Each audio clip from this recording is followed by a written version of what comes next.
যেই মানুষটা কয়েকদিন আগে কওমি অঙ্গনের ওলামাই কেরামদের পক্ষ নিয়ে ভিডিও তৈরি করেছিল, যেই মানুষটা কয়েকদিন আগে ইসলামী আন্দোলন বাংলাদেশের পক্ষ নিয়ে ভিডিও তৈরি করেছিল, চরমনের পক্ষ নিয়ে ভিডিও তৈরি করেছিল, সেই মানুষটা কয়েকদিন আগে জামাতে ইসলাম সেই সংগঠনের মধ্যে গিয়ে যোগদান করেছে।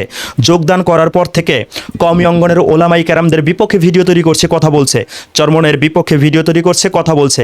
তার কথাগুলোকে আমাদের বিশ্বাস করতে হবে। তার কথা তখনই বিশ্বাস করা যেত সে যদি কোনো একটা জায়গায় স্থায়ীভাবে থেকে নিরপেক্ষভাবে কথা বলতো।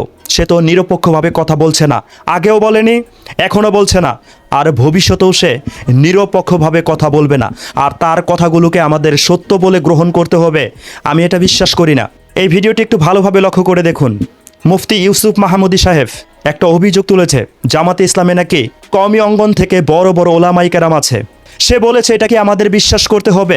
কওমি অঙ্গন থেকে যদি জামাতে ইসলামের মধ্যে বড় কোনো ওলামাই কেরাম থেকে থাকে, তাহলে সেটার নাম যেন মুফতি ইউসুফ মাহমুদি সাহেব বলে দেন।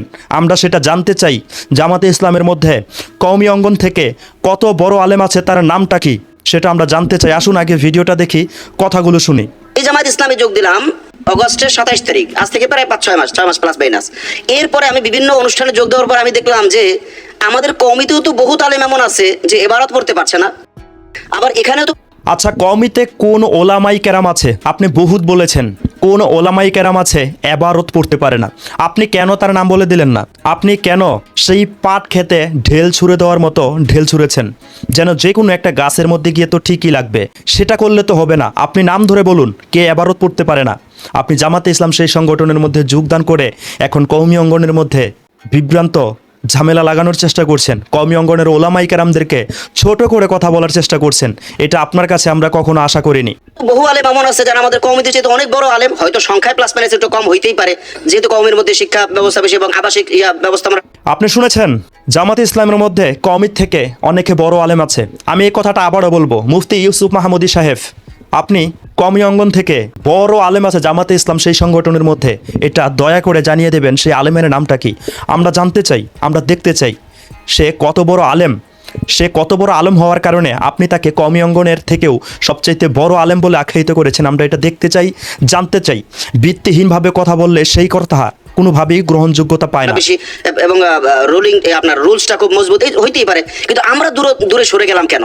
ওনার কথা হচ্ছে উনি সব দিকেই থাকতে চাচ্ছে, এদিকেও থাকতে চাচ্ছে, ওদিকেও থাকতে চাচ্ছে, আবার বেশিরভাগ ওদিকেই থাকতে চাচ্ছে, এদিকে খুঁচা দিচ্ছে মাঝে মাঝে, মানে আস্তে আস্তে সরছে সে। এই জন্য আমার কাছে মনে হয় যে আসলে আমাদের যে দূরত্বটা, এটা আমাদের অঙ্গন থেকে যদি দূর করা যায়, অর্থাৎ আমি বলবো ওয়াতাসিমু বিহাবিলিল্লাহি জামিআ, এটা তো আর আলিয়ার জন্য নাজিল হয় নাই, কওমের জন্য নাজিল হয় নাই, আলাদা আলাদা নাজিল হয় নাই, সবার জন্য যেহেতু নাজিল হয়েছে। আর মিসদাক তো আলেম আগে, তো সেই হিসেবে আমরা সবাই মিলে এটাকে যদি দূরত্ব কমানো যায়, তাহলে আমার মনে হয় আওয়ামদের মধ্যেও দূরত্ব কমবে। না হয় এমন একটা অবস্থা হয়েছে, কেউ যদি হিন্দু থেকে, আল্লাহ মাফ করে, কেউ যদি মুসলমান থেকে হিন্দু হয়ে যায়, তাহলে অতটা আফসোস করবে না। যদি কওমি থেকে জামায়াতে আসে, এতটা আফসোস লেখালেখি শুরু হয়ে যায়। আমি আপনার কথার সাথে একমত। কোনো একটা মানুষ যদি মুসলিম থেকে অন্য কোনো ধর্মে চলে যায়, এতটা আফসোস কেউ করে না যতটা আফসোস করে কওমি অঙ্গন থেকে জামাতে ইসলাম সেই সংগঠনের মধ্যে গিয়ে যোগদান করলে। কেন এই আফসোসটা করে সেটা কিন্তু আপনিও ভালো জানেন, আমিও ভালো জানি। সে যে মুসলিম থেকে একটা বেধর্মী ধর্মে চলে গিয়েছে, অন্য ধর্মে চলে গিয়েছে, সে গিয়ে ইসলামটাকে এতটা ক্ষতির মুখে ফেলতে পারবে না, এতটা বিভ্রান্ত তৈরি করতে পারবে না যতটা বিভ্রান্ত তৈরি করতে পারবে কওমির থেকে জামাত ইসলাম সেই সংগঠনের মধ্যে গিয়ে। এই যে আপনি নিজে একটা প্রমাণ, আপনি কয়েকদিন আগে কওমি অঙ্গনের ওলামাই কেরামদের পক্ষে ভিডিও তৈরি করেছিলেন, কথা বলেছিলেন, ইসলামী আন্দোলন বাংলাদেশের পক্ষে ভিডিও তৈরি করেছিলেন, কথা বলেছিলেন। আজকে আপনি জামাতে ইসলামের পক্ষ নিয়ে হক্কানি ওলামাই কেরামদের বিপক্ষে কথা বলছেন। তো কওমি অঙ্গন থেকে জামাত ইসলাম সেই সংগঠনের মধ্যে গেলে ঠিক আপনার মতোই হক্কানি ওলামাই কেরামদেরকে নিয়ে উল্টাপাল্টা কথা বলবে, এটা একটা স্বাভাবিক বিষয়, এমনটাই করবে। সে কারণে এই কওমি অঙ্গনের ওলামাই কেরামদের কাছে দুঃখ লাগে, কষ্ট লাগে যে সে তো গিয়ে এখন বিভ্রান্ত তৈরি করবে, উল্টাপাল্টা কথা বলবে, হক্কানি ওলামাই কেরামদের বিপক্ষে কথা বলবে। এটার জন্যই কওমি অঙ্গনের আফসোস লাগে, দুঃখ প্রকাশ করে। বাস্তব প্রমাণ হলো, আপনি দেখেছেন মুফতি মাসুদ, নাম হয় মাসুদ, যে নাস্তিক হয়ে গেছে, আব্দুল্লাহ মাসুদ নাস্তিক হয়ে গেছে, তাকে নিয়ে অত আলোচনা হয় নাই। যে নোমানি ভাই জামাত আছে, তা নিয়ে যা আলোচনা, তারপরে আমি যা আছি তা নিয়ে আলোচনা, আর মুফতি ওসামা ভাই এবার তো মোটামুটি মানে সাইক্লোন শুরু হয়ে গেছে। সুন্নি জামাতের কি কোনো আলেমের কোয়ালিটি? যাই হোক, মুফতি ইউসুফ মাহমুদি সাহেবকে নিয়ে আর কি কথা বলবো, আপনারা তো ওনাদের কথাগুলো শুনেছেন। মুফতি নোমান হুজুর যখন জামাতে ইসলামের মধ্যে যোগদান করেছে, কারো এত একটা জ্বালাপুরা হয়েছে বলে আমার কাছে মনে হচ্ছে না, শুধু বলেছিল যোগদান করেছে। আপনি যোগদান করেছেন, এটা একটু বেশি সমস্যা হয়েছে, কারণ আপনি উল্টাপাল্টা কথা বলছেন, এটাই সমস্যা। আপনি একটা দলের পক্ষ নিয়ে কোনটা সত্য না সেটা তুলে ধরছেন না, দলের পক্ষ নিয়ে অন্য একটা দলের উপর আক্রমণ করে কথা বলছেন, কওমি অঙ্গনের ওলামাই কেরামদের উপর আক্রমণ করে কথা বলছেন, সেটাই সমস্যা।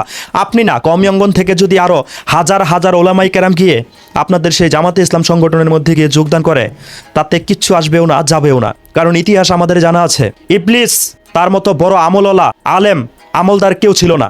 সে কি করেছিল সেটা কিন্তু আমাদের ভালোভাবেই জানা আছে। কাজেই আমরা আশ্চর্য হব না, অবাক হব না যদি কওমি অঙ্গন থেকে সেই জামাতে ইসলাম সংগঠনের মধ্যে গিয়ে কোনো ওলামাই কেরাম যোগদান করে। সবচাইতে মজার ব্যাপার কি জানেন? মুফতি ইউসুফ মাহমুদি নাকি জামাতে ইসলাম সেই সংগঠনের মধ্যে গিয়ে যোগদান করেছে রাষ্ট্রে ইসলাম কায়েম করার জন্য।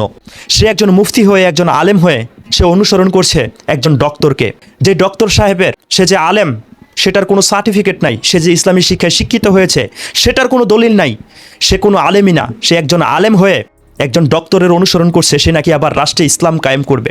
একজন নায়েবে আমিরকে অনুসরণ করছে, যে নায়েবে আমিরের 3.5 হাত দেহের মধ্যেই রসুল সাল্লাল্লাহু আলাইহি ওয়াসাল্লামের সুন্নত নাই। রসুল সাল্লাল্লাহু আলাইহি ওয়াসাল্লামকে মহাব্বত করছে, ভালোবাসছে, তার আদর্শ রাষ্ট্রে কায়েম করতে চাচ্ছে, তার 3.5 হাত দেহের মধ্যেই ইসলাম নাই। সে আরবিও পড়তে পারে না ঠিকভাবে, সে ইসলামী শিক্ষায় শিক্ষিত, এমন কোনো দলিল, এমন কোনো সার্টিফিকেট নাই। সেই মানুষটাকে অনুসরণ করে সে রাষ্ট্রীয় ইসলাম কায়েম করার জন্য কওমি অঙ্গন থেকে সেই জামাতে ইসলাম সংগঠনে গিয়ে যোগদান করেছে। এই বিষয়গুলো, এই কথাগুলো সত্যিই অনেক হাস্যকর। আর সেই মানুষটাই যদি ইসলামী আন্দোলন বাংলাদেশের বিপক্ষে কথা বলে, কওমি অঙ্গনের বিপক্ষে কথা বলে, তার কথাগুলোকে আমার মেনে নিতে হবে, এর কোনো মানে আমি খুঁজে পাই না। সে বলতে থাকুক, তাকে বলতে দিন, তার কথাগুলো বিশ্বাস করার কোনো মানে আসে বলে আমি মনে করি না। বিরোধিতা না থাকলে কখনো হক বোঝা যায় না। বিরোধিতা করুক, বিরোধিতা তাকে করতে দিন। সে বিরোধিতা করলে ইসলামী আন্দোলন বাংলাদেশের কি যাবে, কি আসবে? তার বিরোধিতা করার কারণে কি যারা চরমনের মাঠে যেত তারা কি আটকে থাকবে? তারা কি যাবে না? আল্লাহ পাক রব্বুল আলামিন যার কপালে হেদায়েত লিখে রেখেছে, সে কি চাইলেও সেই হেদায়েত থেকে তাকে ফিরিয়ে রাখতে পারবে?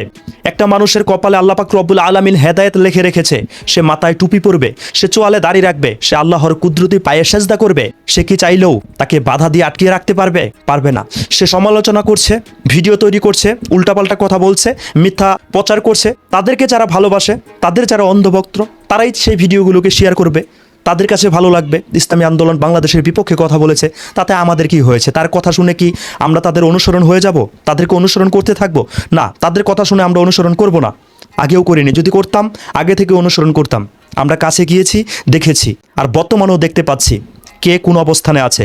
কাজেই এই ভিডিও ক্রিয়েট করে ইসলামী আন্দোলন বাংলাদেশকে দমিয়ে দেওয়া যাবে না। আর যেই মানুষটার স্থায়ী কোনো জায়গা নেই, নিরপেক্ষভাবে কোনো কথা বলতে পারে না, আজকে এই দলের পক্ষে, কালকে ওই দলের পক্ষে, পরশুদিন এই দলের পক্ষে, তার কথাও আমাদের কাছে গ্রহণযোগ্যতা থাকবে না। প্রশ্ন রইল আপনাদের কাছে কি এমন ব্যক্তির গ্রহণযোগ্যতা আছে? কমেন্টে লিখে জানিয়ে দেবেন আপনার মনের কথাগুলো।